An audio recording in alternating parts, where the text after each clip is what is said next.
So thank you for the tag. That was you guys, right? Yeah. That's you guys. And I've been back to back. So I was reading over your form. There's puppies involved. Yeah, we have 2 at home. Okay. A 4.5-month-old Newfoundland and then a 11-week-old Golden Retriever. Okay.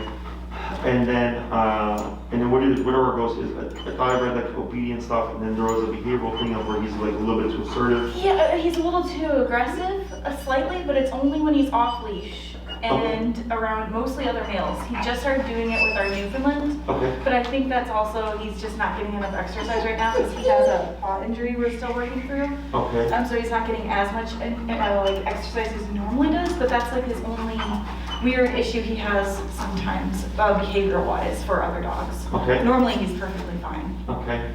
And then what's like kind of like bringing you here?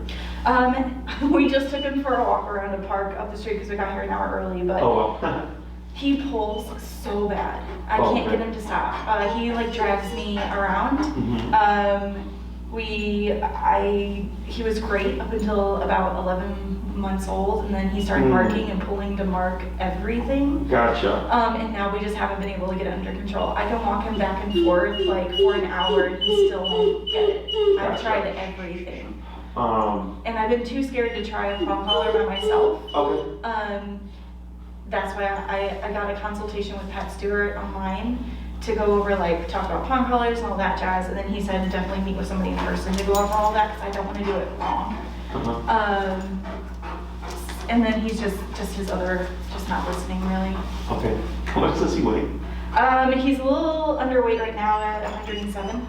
He should be around 120. He looks like so much bigger. Doesn't he? Yeah. It's all leg. Yeah, I have a dog because a client is a Warble, and she's 80 pounds, and she doesn't look 80 pounds, but she's just solid, you know. So I see this guy, I'm like, she's 80 pounds. How big is this guy? Yeah. Okay. And anything else? We want his recall, great, because we do a lot of off-leash. Okay. We haven't been as much around our area because it's just not, I don't trust him, I guess, you know? When we were out in Colorado and no one was around, he's great, recall's wonderful, but if he sees another dog, we over-socialized him, so he thinks every dog is his best friend, he wants to go straight for it. I can't even get him to stop looking at him to get attention on me. Oh, sure, yeah. It's really bad. He was our first dog, isn't it? And we were like, yes, we're gonna do socialization, and then we did it wrong, so. So yeah, just mostly the leash training and recall are the 2 things we really want to work on. Okay. We can avoid the other dog, the aggression. I'm calling it aggression because I don't know what to call it, what he does. And the only time he gets into fights is when the other dog doesn't like what he's doing. He's not taking their cue to hey, back off, and then the other dog fights back, and then Griff's like, let's go, yeah. And then we just, when he does that with other dogs, it's been males only. He's great with females that he's around. Yeah, his counter surfing's bad because he can reach everything. Yeah. We don't know how to handle that either, now that he's been doing it, he's so tall. Sure. But those are really the only few things that he has going on. Okay, it's like a pretty standard case. Okay. Okay, so nothing out of the ordinary. The behavioral stuff about kind of pinning the dog down, Yeah. is that correct? Can be dominance related. It doesn't mean he's a dominant dog. Okay.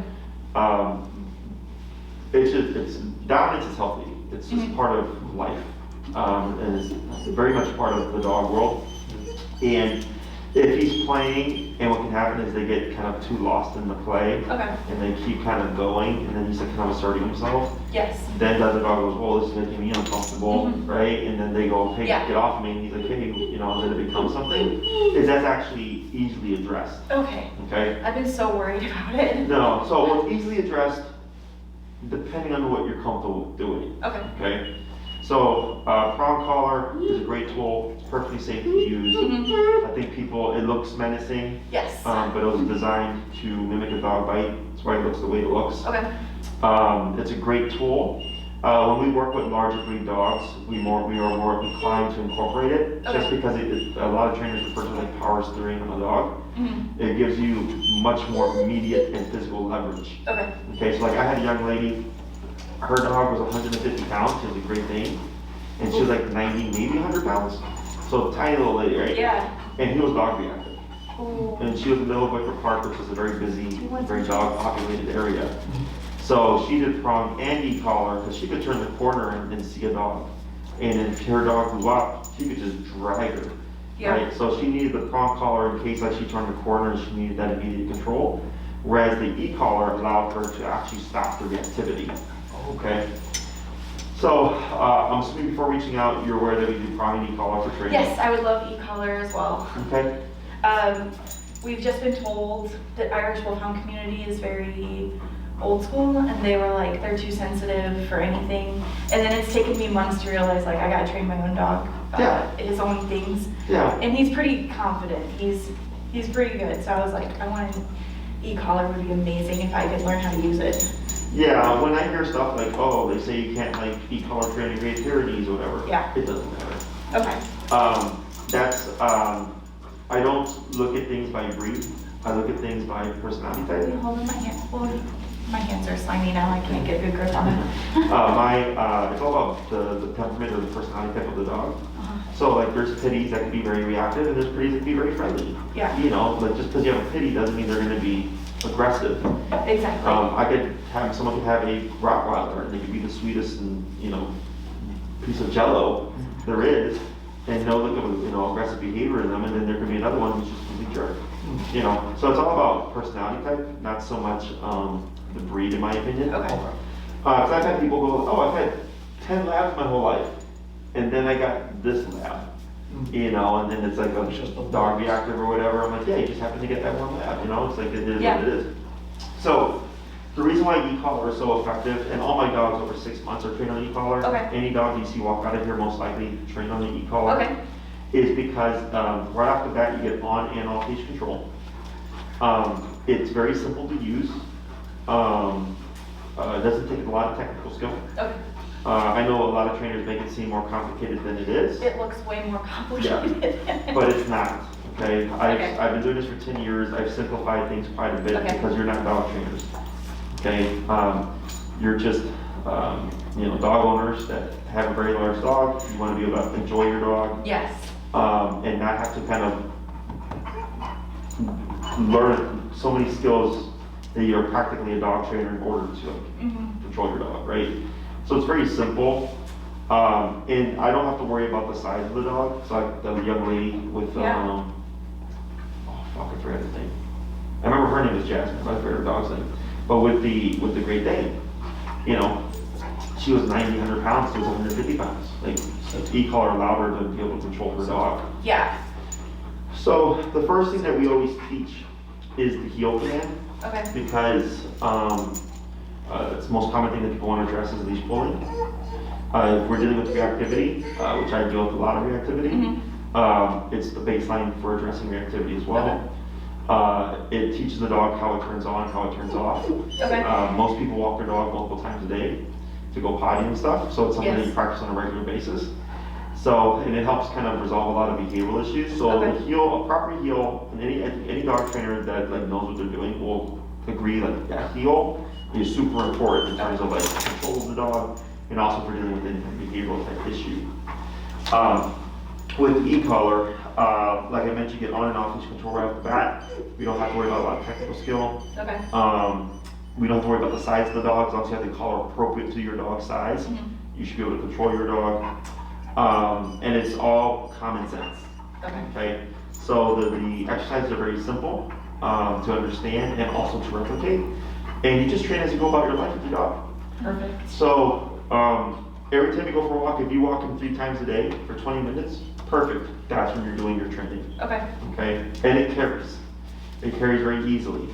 Also, what you'll find when I work with couples and dogs with multiple owners and all that stuff is once the dog has been taught the command, you'll literally hand the leash over and all the work is done. That'd be great, because he only listens to me.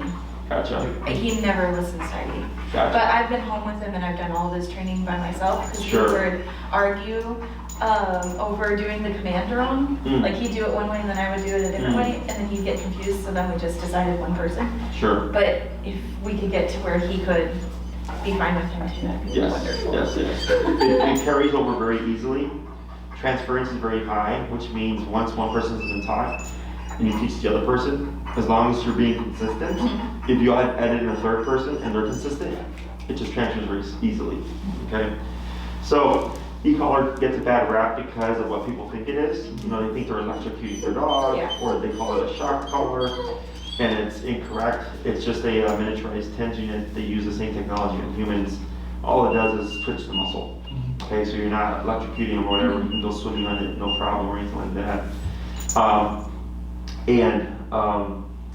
It's more so just like the positive reinforcement front, kind of pushing an idea of like, no, this is terrible, and you're like hurting your dog. I'm like, the dogs bite each other. Yeah. You know, that's how they correct and regulate each other, is they bite each other. Like this here is a dog bite. The dog's actually here today. You know, he was a board and train. He had never been in the kennel before. I was trying to put him in the kennel, and he's like, I'm not going in there, and he bit my hand. That was the conversation. And he didn't feel bad about it. He was just like, don't put me in the kennel. You know? So it's the same thing with dogs. I mean, if they bite each other and stuff, they're not like humans. You know, we'll try to be nice about doing something. Yeah. Right? And then if the person decides to do it, great. If they don't decide to do it, then we're like, well, I was trying to be nice about it. Right? And then now you're upset because they didn't do it. Yeah. Dogs are very simple. They're like, okay, like, I don't want to do it, and I'm willing to confront you on it. Here's a dog bite, right? So the e-collar allows us to kind of bite on a button, if you will. Okay. So we're speaking his language. That's why it progresses so quickly. Is because we're talking in a fashion that he understands. People expect dogs to learn their language, you know, but that's not how it works. If I go to Japan and I'm talking to someone in English, I don't expect them to speak English back to me, right? If I want to communicate with them, I have to learn Japanese. I might find someone who speaks English, but I wouldn't be upset if I couldn't find someone, right? So same thing for dogs. They're living in our world, or people think they're living in our world and they need to learn our language, and they go it's the other way around. So you gotta learn their language, okay? So first thing we always teach is the heel. It usually takes 2 classes. We teach the first class, I'm there with you, it's all verbal instruction. I don't need to touch the dog anymore. I just coach you through it. Okay, so you learn everything from beginning to end. Sweet. So it's all hands-on on your end. It's very straightforward. And then first thing we do is teach them how to walk with you, do the healing exercise. We don't use the word heal. And then the next class you come back, hey Jesse, it was great. Or hey Jesse, 90% better. But he still pulls when he sees dogs, like, you know, you're just gonna put me on the week. We work on the second half of heal. We add in the verbal cue of heal. Make a few adjustments and tweaks. Go back and practice for another week. Okay. You come back, Jesse. His heel is awesome. We can walk him to and from the dog park. We can walk past the dog park. He's good. Press of a button. He's easy to work with. I go great. Now we work on recall. So by class 3, if everything's progressing like it should, we're already jumping into recall. Wow. Okay. So heel is the fastest thing we teach because you have to walk your dog multiple times a day. So you learn faster. Recall tends to take the longest to teach because it requires you to go somewhere. You gotta go to the park, you gotta let them go off leash, let them chase squirrels, let them chase rabbits, let him play with his friend. You know, calling him from all these different contexts and different environments. There's a lot of variables in play. Okay, so recall's gonna take the longest to teach. So from what I'm seeing here, what I'm hearing from you, you sound like you're in my 6th class range. So I have 3, 6, 9, and 12-week programs. The way you can think of it is as a 3-week program is I just want to walk my dog. The 6-week program is walk my dog, go to parks. 9 is walk my dog, go to parks, go to restaurants. And then 12 is all that stuff, plus we go hiking, we go to the dog beach, we're gonna go to restaurants, we're gonna go to friends' houses, he's gonna be everywhere with us. Then that's where we need the most control. Okay, from what I'm picking up from you, it was leash pulling, recall, real minor behavior stuff. And that was it, correct? He's pretty comfortable with everything else. Like those were just like our things. He's pretty comfortable going to restaurants with us already. He can sit. He's normally not crying like this. Then my next thing is he usually this anxious. No, ever since his paw injury and he had to have, we didn't put him under for his stitches because of his breed. He's been slightly traumatized going to places ever since then. He's normally not this cry. He normally could just sit there and relax with us. But before the injury where he ripped his pad open and needed pretty bad. stitches on He had it. to have 6 stitches and then he ripped those out and then he had to have staples. Before that, we were able to take him. He'd go to the vet. He'd just sit there and be good. We'd take him to Barnes and Noble or Home Depot or something. We talked to someone. He used to sit right next to us. He travels with us. It's just lately, and And then ever since the puppies too, so we've been trying to give all of them individual extra time alone. Gotcha. That's a lot of work there. It's a lot of work. Okay. So with this, we can also correct this. Really? Yes. Okay. Okay, that can be corrected, despite where it's coming from. Yeah. You know, that should be either corrected or go away. Okay, perfect. With anesthesia and this breed, what's the problem? They have a really hard time with it, so we have to avoid it as much as possible. Mm. They don't recover from it very well, and then their lungs can get infected and pneumonia sets in fast because they're so deep chested. Mm. So our vet was like, we just had to avoid it, and we had to like, 5 of us held him down while we did his stitches. Oh well. It was traumatizing for me, probably just as much for him. But he did good. It's just now he's worried about being in new places because he thinks his paw's not even fully healed yet. So. Gotcha. Makes sense. Yeah, I didn't know that. Learned something new today. Yeah. So yeah, so that can be corrected. Okay. Okay, so the way that would work is with the e-collar, it can do 2 things. So obedience is when we need them to do something. Right. Behavior is we need them to not do something. Mhm. Is typically how I explain that. Okay. So here, he's whining, he's anxious, it would be don't do that. Okay. Okay, so another dog, if this whining were to bother them, would simply walk up and just bite them and say like, stop being anxious. Yeah. And then for the human, Yeah, me, I'm like, oh, all right. It's because you know why he's being anxious, right? You're like, oh, he was traumatized and stuff, but it doesn't help him, no. right? Is another dog just comes and goes, yo, cut it off, right? So then, and that's actually how all dogs learn. It's like, okay, like I guess I'm not supposed to be like this. Is he just needs to be corrected for it. Okay. You might feel bad about it, but it's for his benefit, right? Because Yeah. he's clearly uncomfortable and anxious ever since that surgery. Mhm. And now you're just kind of teaching like, hey, like there's no need to be anxious anymore. Yeah. You can trust the environment. It's fine now. It's Okay. not going to be another like, you know, Another experience. thing. Yeah. Exactly. Okay. Because unfortunately, we can't communicate to him and tell him like, hey, buddy, like you're perfectly fine. Nothing's Yeah. going to happen to you. Yeah, he doesn't understand how. Exactly, right? So that can be corrected. So the reason why it may go away with the e-collar is when we're teaching the healing command, because remember, it resolves a lot of issues, Yes. is it can help a dog like this come back to like neutrality Mhm. where he's not stressed Okay. because of the discipline, because of the nipping and biting that you're doing with the e-collar when you're training them. So like, I get a lot of cases, overstimulation is like the most common case that I get. Okay. Which is where a dog has the inability to settle, okay? They'll literally do like 5 to 10 minutes of healing exercises, and then they'll stop and the dog's completely passive and calm, sleeping at their feet. Dang. And they're like, how does that work? I'm like, because it's discipline. Yeah. And it helps to relax the dogs, because remember, dogs discipline each other. If someone gets out of line, all the dogs charge them and like correct them and go like, hey, cut that out, and then they go back to coexisting again. Yeah. You know, but in our world, we don't correct each other. We would call it cops, Yeah. right, or something like that. So we look to a third party, whereas in their world, they just do it themselves. Okay. So essentially, the dogs would say, hey, I'm in charge. If I say everything's fine, you're gonna listen to me. I'm fine. That means the situation's fine. Exactly. Okay. Because it's kind of like a kid. Yeah. You know, so if you're scared of something and the kid looks at you like, well, if you're scared, I should be scared. Mhm. You know, but if they look at you like, well, you're fine, and you're like, hey, it's okay, then that kid may still feel a little scared. But they're going, okay, well, you're assuring me that I don't have to worry about this. Yeah. Okay? Except we're doing it in his language, which would simply be through physicality. Yeah. Okay? So yeah, first class, 2 classes are healed. See Okay. what that fixes. See if it fixes this. If Yeah. it doesn't, I show you how to fix it. Okay. Third class would be jumping into recall. That's 2 classes. That leaves classes 5 and 6. Okay. 5 and 6 can be, hey, we're struggling with something still, or we didn't get much time, we want to review something, we don't remember something correctly. Okay. It could be correcting his behavior with the assertiveness, Yes. which is simple because it's don't do that. Okay. Right? I don't care how you play, where you play, or whatever. And if you sit or lay down, just don't try to assert yourself over another dog. Okay. Okay, so e-collar as an aversive is meant to deter things, Okay. but we can also use it to shape things. Okay, shape the obedience and all that stuff.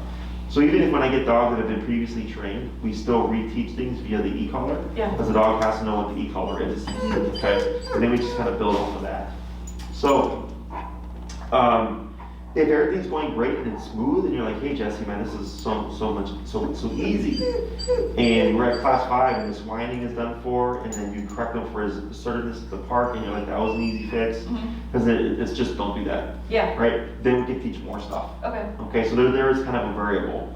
Because if we try to do 3 classes, I'm trying to cram a bunch of stuff into a shorter time frame. Yeah. We don't want that.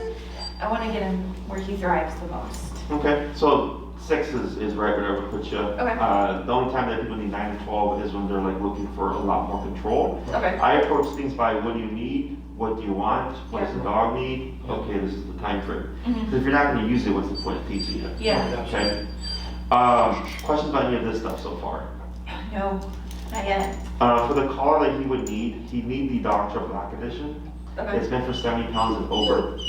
And he may be super sensitive. All that means is we're lowering the collar. Okay. Okay? But you'd rather have more and not need it than need it and not have it. Sure. That's how I look at it. Okay? Yeah. Otherwise, you can purchase a smaller collar, then it's not enough, and then you gotta return it, and you gotta wait for your other collar, and you're just wasting time there. Yeah. So the black edition is what we use for all the dogs over 70 pounds. I could use it on my 8-pound Chihuahua. Like it's that nuanced, it's that safe to use, and he would be perfectly fine. The prong collar I would put him on is probably a Herm Springer 3mm. 3? Okay. 3, yeah. Anything more than 3 tends to be ineffective. And then what would happen is once you're like all, I see your email come through that you're signed on, I would send you an email with a link or links to some videos to watch. Okay. To go over the e-collar, how it works, just kind of get you getting educated as a visual, how to put those collars together, how to put them on, how to place them, the prong with the e-collar. Okay. So that when you come for training, you can just jump straight into training. Perfect. Okay, so we're not sitting there wasting time on really simple stuff that you can learn in the video. Okay. In terms of where we meet, we're in the middle of transitioning. Okay. So last year, because with COVID, it kind of flipped everything on its head. I used to travel to all my clients who's doing at home. And then COVID happened and nobody wanted people in their home anymore. Right. So we started working at Oz Park. Are you guys familiar with Oz Park? No, we're from Indiana. You're from Indiana? Yeah. Are you guys doing in person or are you trying to do a boarding training? In person. In person, okay. Yeah. Well, I'm okay driving out here. Okay. Yeah. We appreciate it. So actually, where we'll meet will be better for you. Well, actually, it's so Oz Park is busy. It's in Lincoln Park here. It's off of Lakeshore Drive. Okay. So you'll just come up off the expressway and then get off Lakeshore. You just continue up and then you get off Lakeshore and you just go west a little bit and it's right there. Okay. But we go to Oz Park because it's super busy. Okay. Dogs, people, rollerbladers, skateboarders, bikers. Perfect. So railroad train. Yes, a lot of stuff going on. We train right there in the middle of it. So you will get people walking by with their dogs and stuff, and distractions are happening, and you're learning how to use all this stuff in that kind of environment, so that when you go home, it should just transfer no problem. Okay. So we're in the middle of transitioning. So with COVID, I used to go to people. Now people come to me. We started meeting in Oz Park because of that. But then people loved it so much. We're like, all right, and it worked out great. I'm outside all day. Yeah. You know, we're on the environment and stuff. It's nice and busy. That we're just going right back to that. So it keeps it easier for me because all my clients just travel to me. But then also we're outside in very realistic environments. Okay. I really like that. Yeah. So the only thing would be is if we get inclement weather, if it's raining or something like that, we would meet here. Okay. Just because I'm so crazy booked that if I try to push back a week, I'm just gonna back up on my calendar. Yeah. Just try to keep things moving smoothly. Yeah. My space here is a 13,000 square foot space. My training floor is about 5,000 to 6,000 square feet.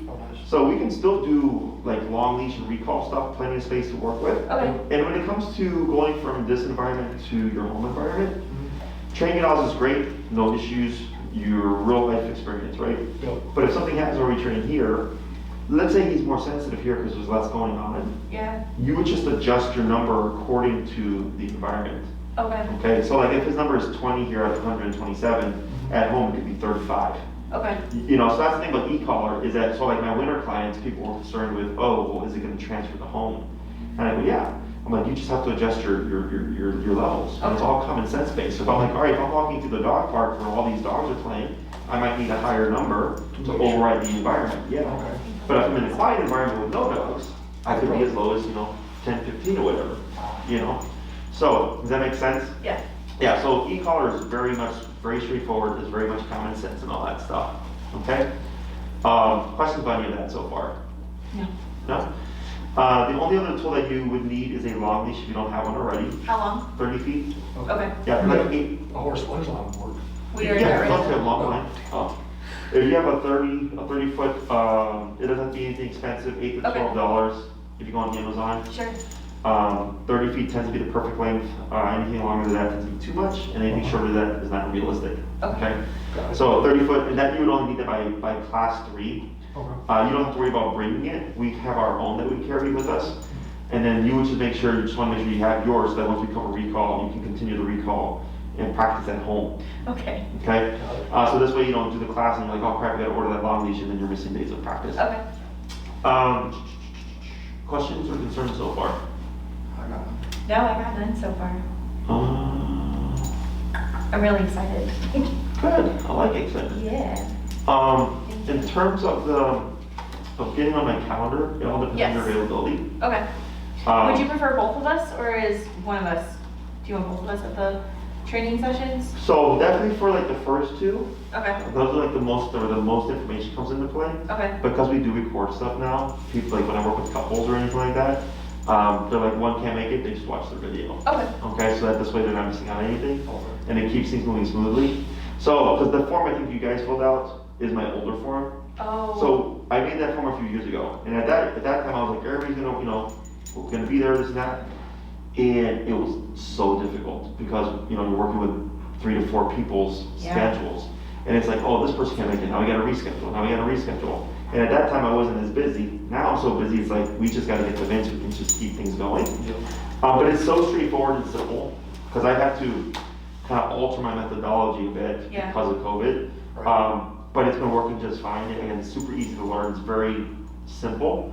That if one person can't make it, not a big deal. They Okay. can still have the session, and then they can just review the video. Okay. Or if they come back to another one, we go do a quick review and kind of catch them up on what's going on. Okay? Other questions? No, the e-collar, I could probably use it to help correct once we learn everything, the counter surfing? Oh, so the counter surfing, Or is that like, You is there a technically can. technique that we could technically use? can. I would give you other forms of correction Okay. so that you don't become dependent on the call. Okay. Okay, so that brings me to a point that I almost forgot. You guys drive? Yeah. Go on the expressway? Yeah. You go speed limit? No. Most people don't, right? But when we see a squad car, what happens? Hit the brakes. Slow down, right? Because now there's sort of consequence. Yep. So one of the most common questions that I get is, when does the e-collar go away, right? Or my dog listens with the e-collar on, but not with the e-collar off, Yeah. right? Is think of the e-collar as a top on the collar, okay? So you have it when you need it. We're gonna go for a walk, we're gonna go to the park, he's gonna be off leash, we're having guests come over if he's too excited with guests. Anytime that you think you would need it, you would have it on. Okay. But like, let's say within the home. Within the home, there's not that much stuff going on other than like counter surfing. Is that if you use the collar in the home, which you can, it's just if it's off, he's still gonna counter surf. Right. Okay. So we teach you, or I go over other forms of correction that aren't dependent on the collar. So that this way he thinks, oh, okay, well, even if I got the collar on or off, you can still correct me for it. Okay. Okay? Because for dogs, when they correct each other, the form of correction is right there. Yep. It's their mouth. Yeah. So if a dog corrects them, he knows, okay, well, I gotta respect you because as long as you got a teeth and mouth, Yeah. you can bite me. But for us, our means of correction is external. It's a Okay. collar, right? So then you'll see that happen. It's nothing good or bad. It's just the way it is. It has nothing to do with my methods as a trainer or my skills as a trainer. It's just if you can get away with it, why wouldn't you try it? You know? So, because a lot of people will say like, well, shouldn't the dog learn to be a good dog and just learn not to do it? And I go, that's it. Even humans don't do that. Yeah. So, and we know better. Yeah, that's one of the things that it's like we know he knows better, but he still does it. So it's like, Other ways of going about it is like sometimes if the dog has a deterrent to something, like let's say they hate sour stuff and you intentionally leave food on the counter that's sprayed with sour spray or something. So when he eats, he's like, oh, that tastes like shit. okay. And he eats another, he's like, oh, that tastes like shit. Right? Yeah. Then he's like, right, well, let the counter serve for it, so everything they eat tastes like crap. Yeah. Like I had someone, their dog hated broccoli, and they would beg at the dinner table. So they would just throw broccoli on the ground. Oh. And so every the dog would like, oh, every time I come to you, just give me broccoli. And they would just walk away and stop begging. Oh. You know, and I'm like, yeah, that's a way to teach the dog to like Yeah. come to you, because every time you give them something, it's something that they don't want. Uh-huh. So there's other ways of teaching the counter surfing to stop it. Okay. If you want to experiment with that. But otherwise, I'd go over forms of correction, because that's what another dog would do. They would say, hey, don't go on the counter, bite, and then he would back off, Okay. and you'll learn, okay, you can't go around it. But if that dog were to be absent, he would technically be free to counter surf, because now there's no one to reinforce that rule or boundary. Yeah. Other questions? Resource guarding. Oh, okay. He only does it with very specific high value bones. Mhm. I had like a thing where I was working on it with him, and then he was doing really good, and then we stopped working on it because he was doing really good, and now he's back to his old ways of doing it. Mhm. Just with now when they all have bones, they're like, the puppies are in their crates, he's separate, and we just avoid it because I don't know how to work with him on it properly, I guess. So when it comes to multiple dogs in research guarding, your best bet is to avoid it. Okay, Okay. I'm okay with that. Now, if there's a point where you need to remove something from him and disengage him from it, Yeah. that we can teach. Okay. Okay, so like, it's, we can't make him comfortable with like the puppies being in his personal space while he has an object. You can't make that happen, Mhm. right? What we could teach is that if he feels uncomfortable, he were to leave the situation. Okay. But there's always risk to something happening if one day he decides like, I'm not gonna back off today, right? Yeah. So your best bet with the dogs is to keep what you're doing, Okay. separate them, and when they're done, you can remove them, right? So Okay. even if the puppy's finished theirs and he's chewing on his still, if the puppies have access to get to his kennel, I wouldn't let them out the kennel, Okay. right? Because what can happen is, let's say they approached this kennel, he was still chewing on his bone, and he escalated and became resource aggressive, is it brings in tension, okay? And then once we bring in tension amongst multiple dogs, it's not a guarantee, but it's a potential of you're unable to get them back to coexistence. Okay, so I've had a number of dogs within the home that get in fights, and then it's just constant tension. Oh. They can't even look at each other or they'll get into a fight, right? Oh, okay. So your best bet is avoidance. Okay. You have your bones, and then once he's done, then we'll let everybody out. And then Okay. if there's anything left over, always immediately remove Okay. and eliminate access to the kennel, okay? Okay. When you're dealing with multi-dog homes, your best bet is just avoidance. Okay. Okay. Because unfortunately, it's not a problem until it's a problem. Yeah. You know? So, when it comes to teaching him how to release things, like let's say he has an object outside that he shouldn't have, and he'll guard it, that we can cover. Okay. Okay, now, that does create a variable in terms of timeline. I don't think it's gonna be a problem Okay. if this is progressing straightforward. Okay. So if it's the 2 classes on heel, the 2 classes on the recall, you do your thing, and then we do a class on correcting behavior, Mhm. counter surfing, blah, blah, blah, blah. When it comes to the resource guarding, I teach you the exercise, but then it's practice and time to get him to the point when you say drop, he'll spit it out and Okay. then not guard it. We've been working on something that Pat taught us, where it was he gets his favorite toy, and the only time he has that favorite toy is a tug toy, and we play tug, and then we do the game where he tugs, and then I drop it. I say drop it, and then I Correct. hold it placid, I guess, until he drops it, and then he's been gotten really good at that. So he's doing it with other things now. When we say drop it, he drops Good. them. It's just those high value bones. If I Yeah. go take it away, those the one thing that game just hasn't Yes. worked with drop it yet. Yeah, and that's because of the value, Okay. you know? He's got the concept of dropping everything, but I mean, it's just like with humans, right? If you Yeah, we have don't wanna something- give it up. You don't wanna give it up, exactly, you know you should, right? Yeah. So, same thing for dogs, with e-collar, we can make them give it up, okay? And it's really straightforward, it's just a matter of time and repetition. Yes.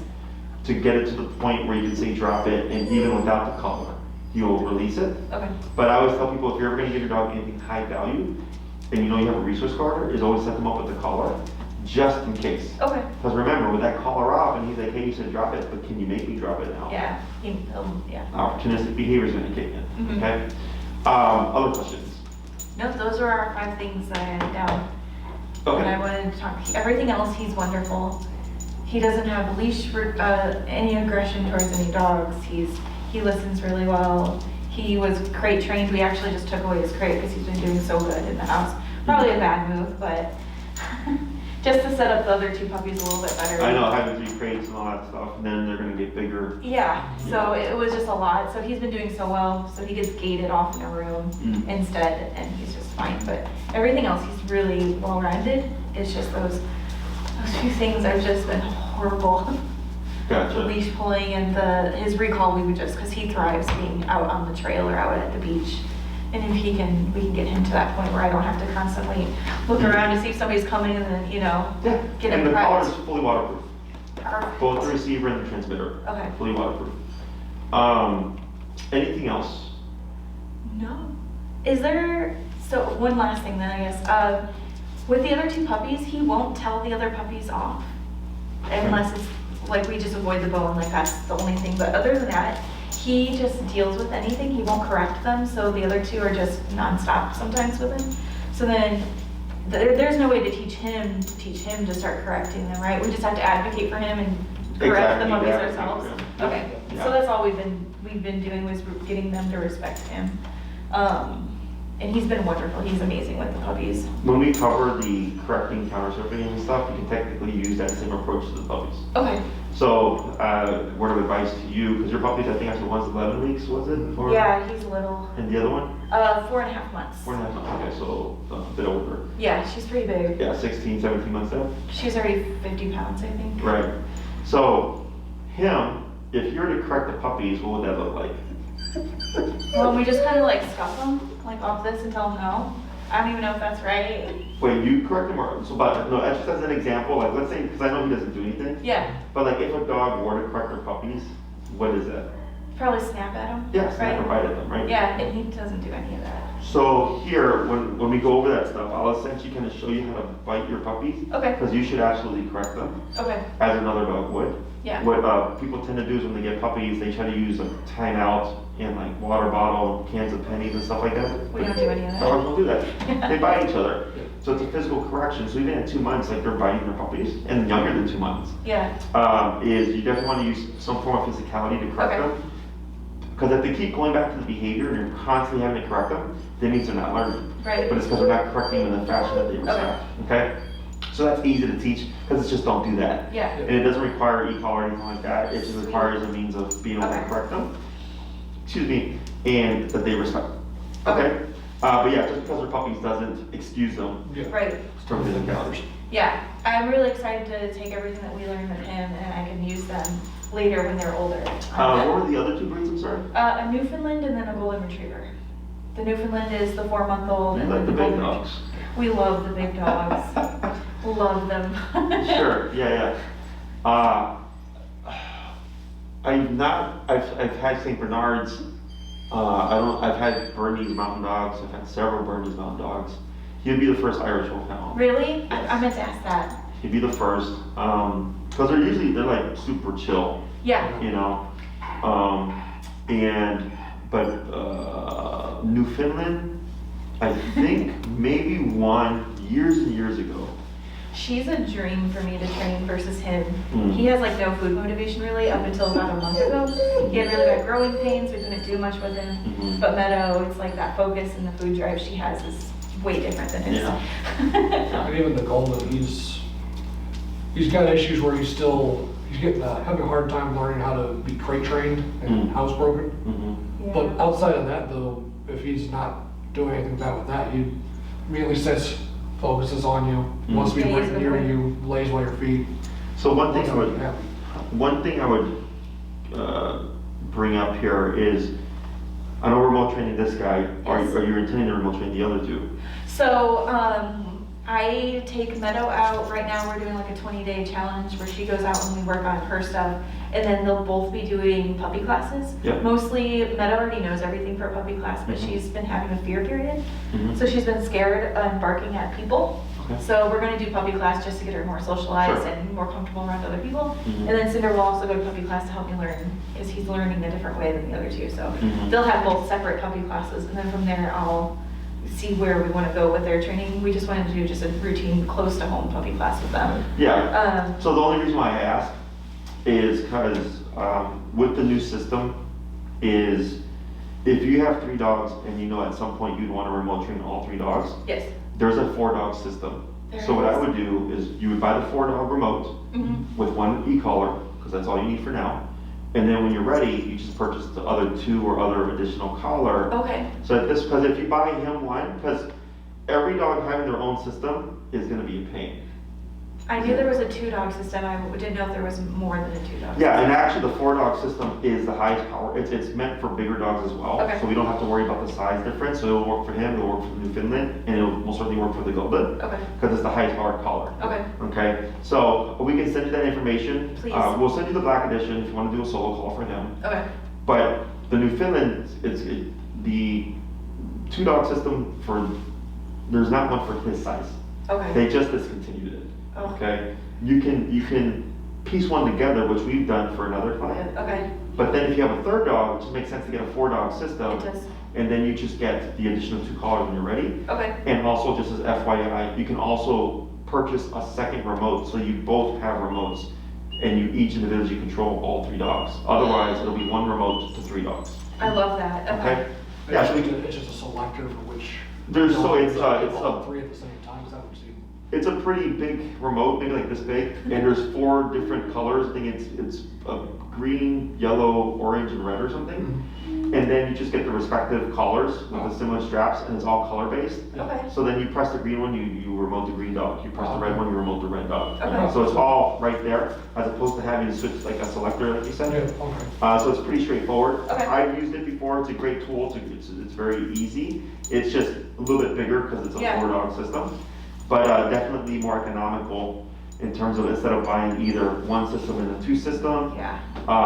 Or then trying to have all these other remotes if you're trying to have your control over each dog. With this, Balance out. Yep. Which control yeah. belongs to what. That makes me happy because I do want to train them all the exact same way once they're old enough. yeah, so you can, you don't even have to commit to all 4 collars. You just Okay. buy the 1 remote to 1 collar. Okay. And then when you need the other 2, you just purchase the other And then 2. you already got the option Perfect. for And then we change. can get the 2 Hey. remotes. Yep. Yep, okay, so we can provide you that information. Okay. Other questions? No, we hit all of them for him. Okay. Yeah. I don't perceive any issues here. Okay. If we do happen to see Yeah. any kind of aversion to the collar, we work through it. Okay. Okay, so some trainers are like, oh, like, your dog doesn't do well with the collar. I'm like, well, that's a problem then. Because if my dog's gonna be off leash and something happens and they get spooked, because, You need a surefire way to get them back. yeah, exactly, and that's where the remote comes into play. Yeah. We work the dog through it, something good or bad, but in order for him to learn how to handle stress, he has to go through stress. Yeah. Yes. Are you a veteran? Yes, sir. I appreciate your service, Thank you, sir. but I'm sure you were in situations that weren't. No, wait, there's plenty of situations that weren't exactly friendly. Yeah, and what I tell people is you don't learn to handle stress by not going through stress. Yeah. So what we do here is it makes sense, it's methodical. We do it in a manner that the dog progresses and builds confidence off of it.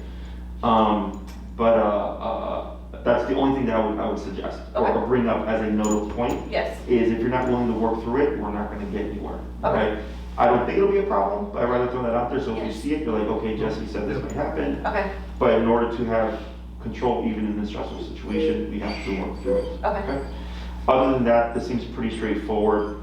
I think you're fine with the 6. The resource guarding is a variable. Yeah. What I'd most likely do is send you a video that I've done with another client. It's very Okay. straightforward. Okay. And then you can watch it, and if you feel comfortable and you want to try it out, because you would do it in a controlled context. Yes. Okay, it would just be you and him and then teaching, and you don't even have to create conflict. Okay. Okay, people think that when we work on resource guarding, we piss the dog off and then we start using the collar. We don't even need to do that. Okay. Okay, so, and then Right. if that provides a kind of a foundation of education for you, and then you'd be like, hey Jesse, this is what we were struggling from the video that we didn't kind of pick up on. Okay. And then we can work on it, okay? Sure. If you'd rather have more of like a window of being able to put time into things and not feel so kind of condensed, you can do a 9-week program. Okay. You can also do classes individually, Okay. they come at a more expensive rate or whatever. And then if you do a 6 and then you want to try to go to a 9, you would pay the difference. Not like that, we don't prorate it, Yeah. but you would pay the cost of a 3-week program. Oh. But that would be more expensive, Okay. Yeah. So if you commit to more upfront, it's less per class. But if Okay. you do it's like I had a lady do 6 classes and then she wants to do another 6 classes, she paid the rate of another 6. Ooh. As opposed to if she committed to 12 off the bat, she would It have would saved be $1,200. Okay. So that's just so that you're aware. Okay. But for the other stuff, for sure, 6 classes not a problem. Sweet. and the rest is just personal preference. Okay. Okay? Anything else? No, I'm just really excited to get started. All right, good. Well, I like good energy. Okay.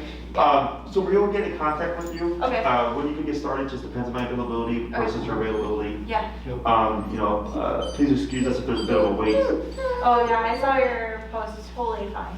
Yeah. We're not in any rush. I'm No. just glad we got a cancellation the day I called. Enrique, he was here earlier. He's my other trainer, and I'm opening him up to his own clients, and he's booked 8 to 6 today, back to Holy back. cow. Like I just opened up literally his schedule today, and 8 to 6. Wow. So That's the goal is he takes the easy clients, and then they can take on more like Yeah. resource guarding and stuff like that type cases. Well, it makes perfect sense. Yeah. Specialize out and work on it. Okay. I love it. So if you know you're good to go, my suggestion is you can turn around and email Maria. Okay. And then she usually relays to me and I give her the information and stuff. So Okay. she'll provide you with the collar that we're gonna need for the 4-dog system. Sweet. And everything like that. And you guys will you send me the information on which prong collar you Correct. want to? Yeah, All yeah. that? Okay. Yeah, we'll give you the I information could write as it well. down, but it's just easier. Yeah, no, Maria will provide that information to Okay. you. She'll send you the training form and everything. And then Sweet. just so that you're aware, Maria goes by the training form.